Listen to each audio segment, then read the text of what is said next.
RFK Jr. at the Health and Human Services. He's a complete mystery to me. I think he's kind of a spooky guy. He's odd. I don't know a lot about him, so I want to learn. And you know where I'm going to learn it from? I'm going to let him talk and tell me what he's doing. Welcome. You found the Doug channel. It's kind of simple what we're going to do here. Let the man talk and let's learn. This is about him mass removing of food dyes from our food. See if it makes sense to you. They're making products now in this country that have the dyes in them, like Fruit Loops, for example. And you buy the same product in Canada and it doesn't have the dyes. You buy the same product in Europe and it doesn't have the dyes. So there are a lot of ingredients, and one of the things that we're doing is we've launched a review of the GRAS standards, and we're going to get rid of the GRAS standards for most. GRAS stands for GRAS, generally considered as safe, something like that. Products. The GRAS standards is a standard that was adopted in 1958. It was adopted because when FDA was created to regulate food, there were foods that were generally recognized as safe, GRAS, generally recognized as safe, like flour, like dairy, like eggs. And they didn't want to make companies test those products, so they created that designation. But that designation was expanded by an industry that began taking advantage of it so that any new chemical that they want to add to our food is generally recognized as safe and gets no review. That's why we have 10,000 ingredients in our food in this country. In Europe, they only have 400. And we have the worst chronic disease burden of any country in the world. So we are going to get rid of the GRAS standards for new products. We're going to go back and review all of these old ingredients to make sure that they are safe. And we're going to encourage these companies to get rid of them as quickly as possible. Great. Okay, so that's the first one. I've got a bunch of quotes from him of what he's been working on and what he's been doing, including we're going to get into a little bit of the assassination of JFK. But so far, makes sense. Remove chemicals from food, that we have a chronic problem possibly in our food supply. I still believe it's correlation, which does not prove causation. There's a lot of things that could be the actual cause that happen at the same time as that food coloring. For instance, it might have a lot of pulverized flour that has been determined to be bad. There's a lot of other things. However, so far, he's not too spooky and kind of makes sense. So we're going to let him keep going now. He's going to get into cell phones. He's going to get into a lot of other stuff. And it gets a little kookier, but I'm going to let him speak before I make a judgment. Here he is. There are many other countries in the world that have banned cell phones in our schools. There's now 19 states with these restrictions. I applaud Governor Glenn Youngkin of Virginia, and I asked him to take me out to one of the schools that was the first one to adopt his executive order, which was the Louisa County High School. And that school is one of the top performing schools in the state. I think it is the top performing school in the state. And I wanted to talk to parents and students and the teachers about what they felt about the cell phone ban. And I was shocked by how supportive they were, particularly the students. Mm-hmm. I polled students in a bunch of classrooms and in the cafeteria, and only one of them said he didn't like the ban. The other one said that it helped them increase their socialization, that it helped them do better homework. And the parents were very happy because the discipline of not having a cell phone at school also meant that it was easier to teach your kids not to use it when they were driving their car. I agree with that. Most of us agree with that. I think most of us, and I use the cell phone a lot, guys. I got it right here, okay? Most of us realize that using this cell phone all day, even while driving, texting, you guys are watching my videos, a huge percentage of my audience watches on cell phones or on a computer, but we just have too much screen time in general. Most of us recognize it as pretty unnatural. We recognize it as that our bodies were designed to go out and chase down an antelope and wrestle it to the ground and kill it and put it on a fire and eat it and then go do a cave painting of it. Most of us know that's natural. And then you walk around with this thing where this thing is plugged into your head all day. And this thing is, I'm listening to podcasts all day. I listen to music when I go jogging for 3 miles or listening to podcasts. I'm doing my video research. Well, for kids, it's especially bad. And even the kids in the schools where it's banned, and so he's talking about banning cell phones in schools. I agree with it. Teachers agree with it. Parents agree with it. And even most students are relieved. So what we have a problem with, I saw this recent study.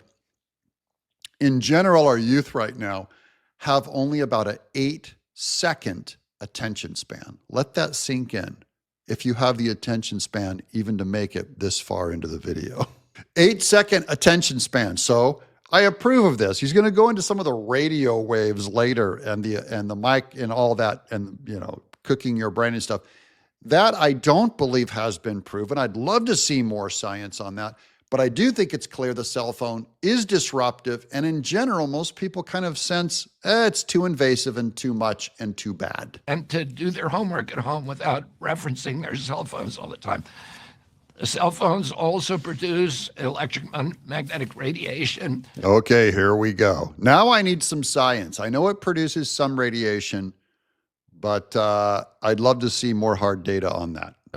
Which has been shown to do neurological damage to kids when it's around them all day, and to cause cellular damage and even cancer. So, a cell phone use and social media use on the cell phone has been directly connected with depression, with poor performance in schools, with suicidal ideation. Okay, and that's correlation. That is, they happened at the same time as mass cell phone use. Depression, suicidal, all that. That does not mean that it's the phone that's cooking your brain cells that's causing it. It could just be that you're depressed and suicidal because you're spending all day on a phone instead of connecting with real human beings, which is where love comes from, natural endorphin rushes instead of spikes of dopamine hits. Now, remember, guys, my background is in video games. In the 90s, I made Earthworm Jim. Video games, every time you accomplish a positive task, every time you try something and do it, this goes all the way back to if you're collecting nuts in the woods, okay, and you went hunting for a nut and you found one, you get a dopamine hit. That's a natural chemical in your body. It has to do with all of your kind of chemical forms of peace and happiness and all that, okay? And the cell phone is made and video games are made so that you do like massive dopamine hits because it's down to the second now that you're doing correct trigger response. And your dopamine just gets jacked up. We're all getting jacked up and overdosed on dopamine hits from massive trigger response, jacked through the roof. That's what I believe is a better explanation for depression. That is when your dopamine goes down, you feel down. And it can affect your sleep, the tryptophan and you take melatonin for sleep and stuff to help calm yourself down. I think we're just getting jacked up and overstressed. And then you burn out and then it's depression. So it doesn't have to be the actual microwaves coming from the phone, which it might be. I'd love to see the science on it. I'm happy RFK Jr. as our Health and Human Services. We have to address what are cell phones doing to us? What is all of the computer exposure doing to us without having the bias, paying to jack up I want clean science on this stuff. Same thing with the food coloring, all that stuff. With substance abuse, and it's the other countries that have done this. The states that are doing this have found that it is a much healthier environment when kids are not using cell phones in schools. True. Mr. Secretary, you've talked about... And the teachers loved it. The teachers support it. I think in general, everyone supports no cell phones in school. So I'm just saying he's not weird on that. Now, here we go on the baby formula. This is another one where I think we all agree baby formula should be I mean, personally, I think it should be breast milk, okay, from the mama. That's how God made it. But if you're going to do formula, there's got to be a way to provide your kid with a bottle. You don't have to breastfeed them. I'm not a nut on that or anything. I think it's better. Obviously, it's better.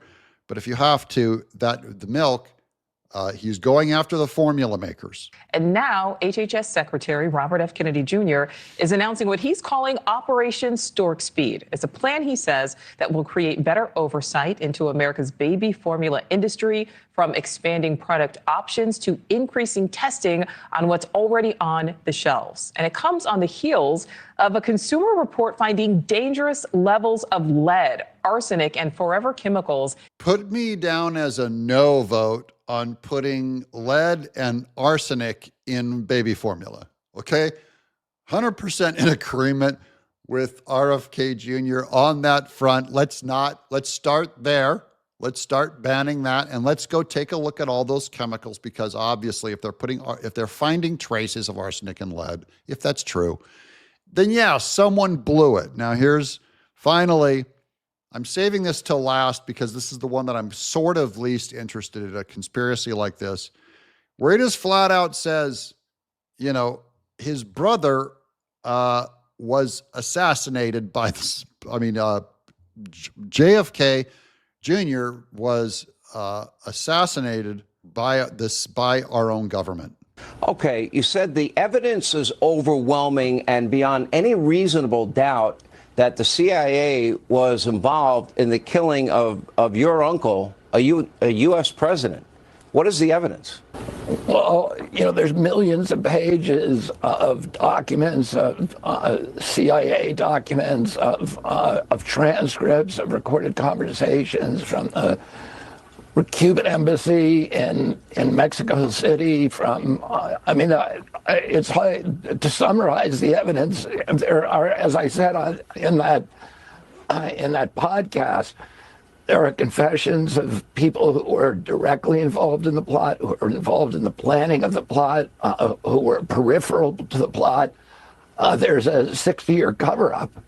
The Warren Commission was run by Alan Dulles, who was the head of the CIA, who my uncle fired, and then insinuated himself onto the Warren Commission and essentially ran the Warren Commission and kept this evidence from the Warren commissioners.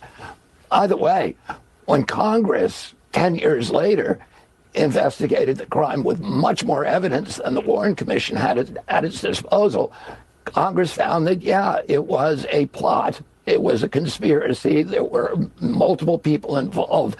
Okay, so that's a public investigation that was already conducted. This is in the 70s, but there was an internal plot. This isn't even the new documents. Was it covered up? I will back them up on that, in that all these documents, why was it kept secret for 60 years? It's literally the definition of a cover-up. I would love to say, guys, there's no cover-up. Well, why did they keep these documents from us for 60 years? That's a cover-up. I have a hard time believing our government would work with the CIA to take out JFK. That is just something so horrific that, if true, then really our entire government has discredited itself. And I believe that's entirely possible. I think, because of mankind's heart, remember, we have murder on our heart, whatever.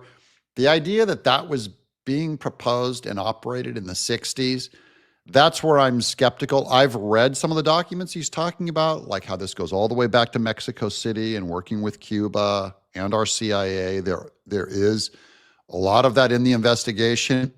But I'm open. I'm staying open to it. I was always a single shooter guy, Oswald only. And now I'm like, fine, maybe there's two shooters. Maybe our government did it. I've lost a lot of confidence in our government after their handling of COVID, after they're trying to make Trump into a felon. You start to see, desperate people do desperate, immoral things. So that's our catch up. We've now been caught up with RFK Jr. and the Health and Human Services. I'll keep you guys posted if I see anything more come up, but I'm not too freaked out by anything he does, so long as he sticks to science and continues trying to shake out more hard evidence is what I'm looking for. Thank you guys for watching the Doug Channel.